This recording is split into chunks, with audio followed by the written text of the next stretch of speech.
লাল সবুজের জার্সিতে বাংলাদেশের হয়ে খেলতে ইংল্যান্ড থেকে আসছেন ফুটবলার হামজা চৌধুরী। সোমবার ১৭ মার্চ লন্ডন থেকে বাংলাদেশ বিমানে সিলেটে পৌঁছানোর কথা রয়েছে লেস্টার সিটি এই তারকা ফুটবলারের। সাথে থাকবেন তার মা, স্ত্রী ও সন্তান।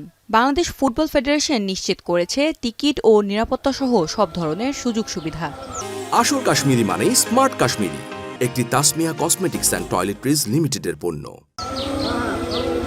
হামজা চৌধুরীর আগমন উপলক্ষে তার গ্রামের বাড়িতে চলছে উৎসবের আমেজ। বিকেলে গ্রামবাসীর পক্ষ থেকে দেয়া হবে সংবর্ধনা। উনি দেশে আসবেন, দেশের জন্য অনেক কিছু করবেন এবং আমরা স্নানঘাট এলাকাবাসী গর্বিত। উনি খুব ভালো একজন প্লেয়ার। উনি এখন আমরা দেশে নিয়ে খেলবেন, ইনশাআল্লাহ ভালো কিছু করবেন।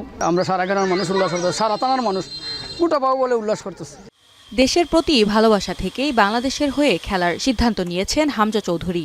তার বাবা মনে করেন বিদেশে থাকা অন্যান্য বাংলাদেশি বংশোদ্ভূত ফুটবলাররা যদি দেশে ফেরেন তবে 2030 বিশ্বকাপে বাংলাদেশ প্রতিনিধিত্ব করার সম্ভাবনা তৈরি হতে পারে।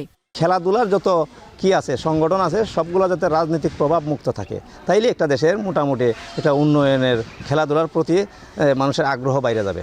হামজা প্রথম এটার দেখে আপনার অন্যরাও হামজার এটা দেখে ওরা উদ্বুদ্ধ মানুষ আনার জন্য। যদি সবাই এসে যায় আমাদের জন্য বিশ্বকাপ বেশি দূরে নয়।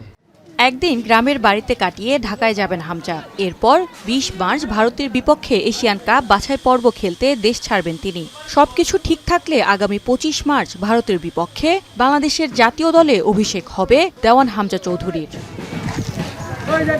এখন হবিগঞ্জ।